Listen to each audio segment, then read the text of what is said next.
evidence do you have that either as vice president or as president, Joe Biden used his political office in any way to benefit either Hunter or James Biden's business? We have evidence that Joe Biden met with the Chinese officials. We've had several people already testify that. What action? How is AmeriCorps helped? How is this Chinese business helped by the fact that? So let me ask you a question. You mentioned AmeriCorps Health. Does anyone in here question whether or not that was influence peddling? Does anyone question that? No. There's a lot of questions, officer, because there was no evidence that Joe Biden did anything. He got $200,000 from it, and the evidence that Jim Biden said. No, listen.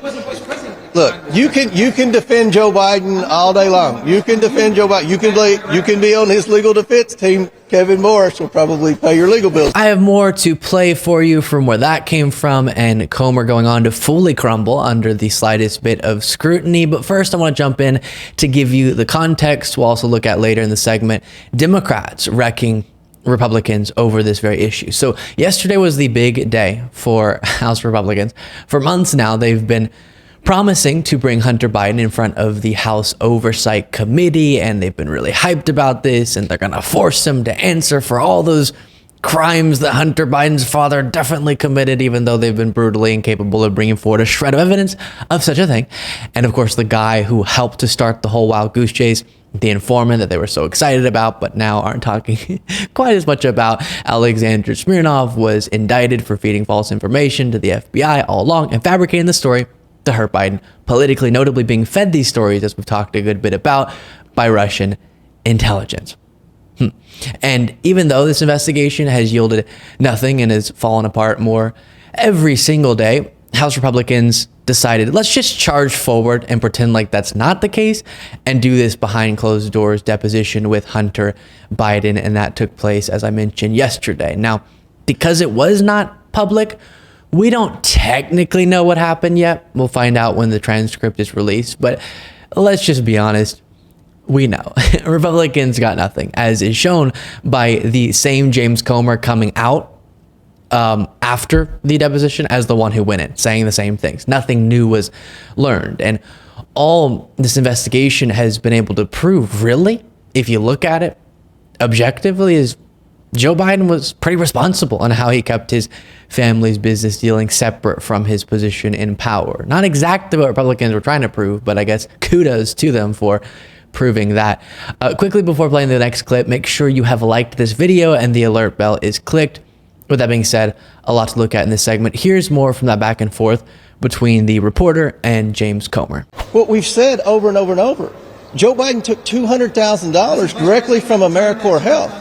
Check was posted because Do what? he was a private citizen at the time of the $200,000 check was due. Is he not? The $40,000. $200,000 check that you cited twice. So it's okay. So do you have a problem that Joe Biden's lied about this? Do you have a problem that AmeriCorps Health hooked investors? I'm asking you, what specific action did he take as a public official, an elected public official? Well, with the okay, hey, calm down. It's okay. All the angry liberals, what you're saying, they'll be all right. Okay. All right. So a really interesting thing to notice in both the clips I've played for you so far is how James Comer has to resort to, well, you're just defending Biden, or calm down, the liberals are going to be fine. All the reporters asking are very basic follow-up questions. Comer says, does anyone doubt this is influence peddling? The reporter says, me, sir. I do, because you haven't brought forward any evidence. Then Comer says, well, you just love Biden then. Not exactly a powerful evidence-backed argument. And by the way, yesterday I did a segment about Steve Doocy fact-checking his co-hosts on Fox News on these talking points. So I won't go through all of this again. I know it can get sort of repetitive. Go watch that segment if you haven't already, though. Lots of good information, just going point by point. And one of the points was that $2,000 talking point, and then so many others. And they just don't hold up to the slightest bit of scrutiny. And then Comer says that it's been proven, sort of whenever the big claims fall apart, they'll go, well, we've been able to prove that Joe Biden lied. That's not even true. Obviously, that wouldn't be a crime, but they haven't even been able to prove that. Pretty pitiful. And the fact that a reporter can easily cause Comer's argument to crumble by just asking a couple basic follow-up questions is pretty telling. If he had anything on Biden, he wouldn't have to resort to going after the reporter saying, you're liberal defending Biden. He would be excited to say, oh, great question. The evidence I have is blank, but he can't do that.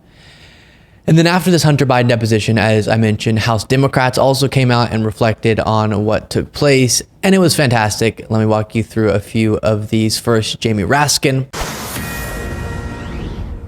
Son, Joe Biden. So what we saw, I think, was a rather embarrassing spectacle where the Republicans continued to belabor completely trivial points. They seem to be obsessively focused on speakerphones and use of speakerphone. I did not know that that was the devil's technology, but apparently it is. I believe, based on this first hour, that this whole thing really has been a tremendous waste of our legislative time and the people's resources. But I would love to have each of my colleagues come up and share their sense of what we just witnessed. Then you have Jared Moskowitz. Thank you, Chairman Raskin.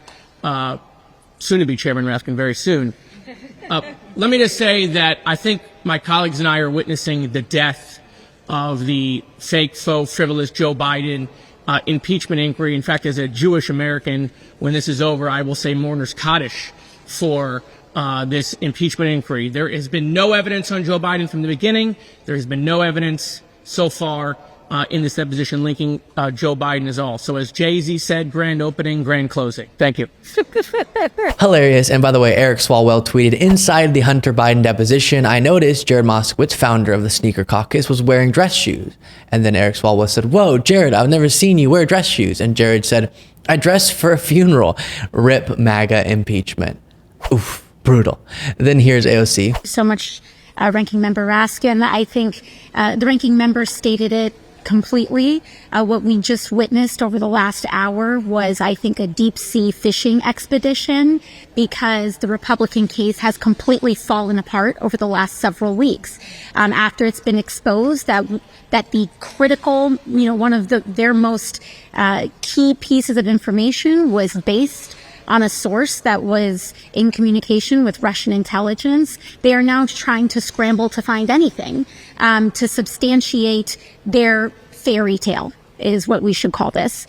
But I think more disturbingly, what we are seeing is just a complete and inappropriate expedition into the president's son, and for matters and subjects that are completely unrelated to an impeachment investigation. By the way, I've said this a few times, but I'm not letting this story go. I refuse, whatever small impact this makes, to let House Republicans get away with the strategy here, which is to get things into the headlines a million times and then hope the collapsing of their investigation isn't really properly understood, because a super large portion of the country, based on polling, currently holds the belief that Joe Biden is corrupt, the incorrect belief that he's corrupt. And it's not just MAGA Republicans believing that, even though it's completely baseless and fabricated. But so many people have seen enough stories about Biden with the word bribery or something in the headline, as outlets are reporting on these allegations Republicans are making, and then the reports about how this is all proven to be nonsense and parts of it were started by someone who was fed the nonsense by Russian intelligence, never catch as many people's attention. And that's the point. That's the strategy here. Republican leaders are hoping that people will think to themselves, well, surely no party would be dishonest enough to truly fabricate out of nothing these sorts of serious allegations and then hold official hearings and go on official news outlets and bolster these claims if they had nothing, right? They have to have something. There has to be some truth to it. And I understand why that would be people's knee-jerk reaction, because it does seem like this many news reports and this many hearings, investigations has to be coming from something real, but it's not. And so as much as they talked about this for the last years, we have to talk about how it's going up in flames before our very eyes just as much. Here's Jasmine Crockett.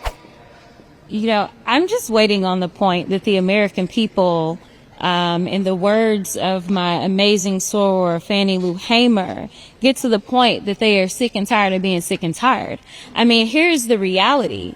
You're talking about an impeachment inquiry, and we know that Republicans could care less about facts. That is the reason that I said in the hearing in which we were going over whether or not they were going to find Hunter in contempt, I said the reason he would not want to testify behind closed doors is because all they do is lie. And I can tell you there is some lie that they are working on spinning coming up out of here. I'm telling you that this is a waste of time, and we need to get back to this people's work. I am tired. The Republicans are going to lose the House, and y'all run this back for them when they do. They're going to lose the House because they have lost focus of what our job is, and our job is to take care of the American people, and that's the last thing that they've done. And then this one is brutal. Here's Robert Garcia flipping the script on Republicans today and bringing up the Kushner-Saudi Arabia deal. Yesterday, I sat in on the Hunter Biden deposition for hours. Republicans once again proved and provided zero evidence, failing to show any sort of link between Hunter Biden and the president. No links between those business dealings. This entire case is a political stunt and a joke. Donald Trump ordered House Republicans to smear President Biden. They tried and tried and tried and failed. But I want to remind everyone about the real White House crime family. Why did Saudi Arabia give Jared Kushner $2 billion, billion with a B, just months after he left the Trump White House? And why did the Saudis spend hundreds of thousands of dollars at Trump properties while he was still the president? The dishonesty is stunning. The hypocrisy is stunning. And of course, Trump, based on actual evidence that he doesn't really even deny, he just doesn't think it's wrong, received millions through his businesses from foreign governments while he was president. But Republicans don't care. If you have not watched episode 1 of Deprogrammed yet, the show where I spend a day with Trump supporters and see if I can convince them to give up their support for Trump and literally throw their MAGA hat in the trash, make sure to go watch it. You can click right here to do so, and then right below it you can click to subscribe to the channel.